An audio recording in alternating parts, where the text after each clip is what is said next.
Now, if you were telling me before playing this match, if you were telling me that Milan will draw against Inter, an Inter that has to win because they have to win the Scudetto, because they are up there and they want to win with their perfect lineup until minute 60 when they start to change because they play with their original 11, and we led until minus 93.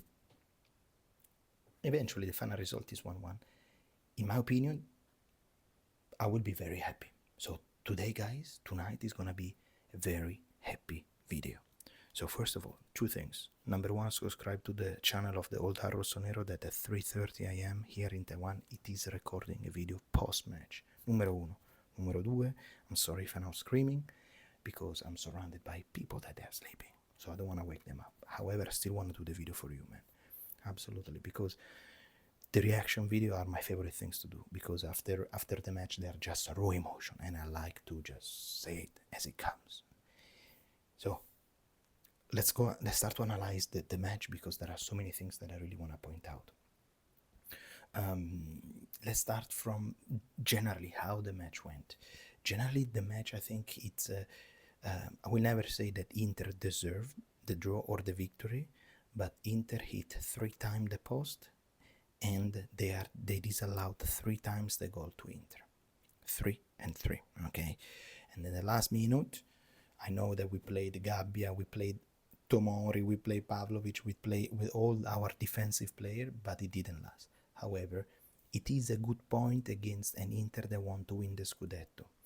This year's Scudetto, they're going to be played in between Inter and Napoli. And Inter, if Inter can lose the Scudetto because of 1 point, it will be us, okay? But more than everything, guys, it's about also to put in their mind of the player that in the last 6 derby, Inter was always winning all the time. But now, this season, at least they did not win. They did not win against Milan. And when we facing Inter now, we give the full respect to Inter and we play as best as we can. A little bit of luck, a little bit of skills, as a compact team, really. So I'm extremely, extremely happy. There's somebody going to the toilet. Oh my God, did I wake up anybody? I'm sorry. And so first of all, this is very important. Numero uno. Numero two, guys, because, as I said, we concede Inter to hit 3 times the post, but also it's been disallowed 3 times the goal from Inter. That means our line in the defense was working really, really well. And this is where I want to start to analyze in this match, because I think today the defense, it was really, really, really, really good. Okay, I'm talking about single players, but also as a group. They played really well, disallowing 3 times the goal of Inter. They play really well. They look secure, and also they feel pumped every time. Sometimes I saw Walker, Tomori, Pavlovic. They were looking at the fence like, yeah, try to pump them up. And I really, really enjoyed it. And Tomori looks like with the Tomori that we know, old Rossonero. Pavlovic, the same grit as always. Theo Hernandez and Kyle Walker, more defensive than attacking. Okay, I don't know yet what to think actually about Kyle Walker, but I would say I'm really, really, really happy for the entire defense of the play. Walker, I think he still have to adapt, because a couple of times I saw him suffering against what's his name again, Lautaro, against Thuram, against Dimarco. So I still have to figure it out. Okay, not that every Sunday we meet Dimarco and Lautaro, but I still have to understand. My attention today wasn't specifically on him. I think overall good. All the defense was really, really good. Let's leave the midfield for last, because I want to say about the attackers. I think about Abraham. Abraham was really good today. I think he was not very dangerous, but he was working for the team. He was trying to work his assist, passing, and try to create a lot of problem with the with the other defenders of Inter. And he played a decent match. He was a couple of times saying, pumping up the stadium, trying to get the stadium going and support Milan.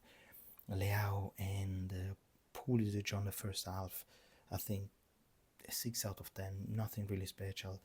Couple of times Leao tried to go away, but Inter was again very well prepared, so nothing really special. The goal came from Tijjani Reijnders, which is after Pavlovic and Tomori.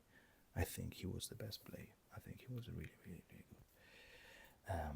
The goal came, of course, on the first half after a classic counter-attack of Milan. Inter tried to block TG in any way, but after a shot of Rafa, Sommer couldn't keep the ball and TG was there. Boom, 1-0 in the last minute of the first half. Really, really happy. Talking about the midfield, I think that's where we suffered the most. That's why we conceded a lot of cross for Inter from the 30-35 meters outside the box to go inside. 3 times hit the post. We were giving them way too many chances to cross the ball, and that was a problem of the midfield. In the beginning we started with 3 midfield, Musa, Benasser and Tijjani Reijnders, and in the second half something changed with Conceição. I don't know what kind of lineup did we play, because he moved Benasser, okay, and play with the 4-4-2, playing with Pulisic and midfield, because Jimenez I never seen him in the middle, I always see him like wide. So I was like Pulisic in the middle together with Musa and what's his name, and Tijjani Reijnders. The problem is also that Musa wasn't really stable. I think something is going on in the mind of Musa, and if he doesn't strengthen up at the end of the season, we will have to talk about Musa.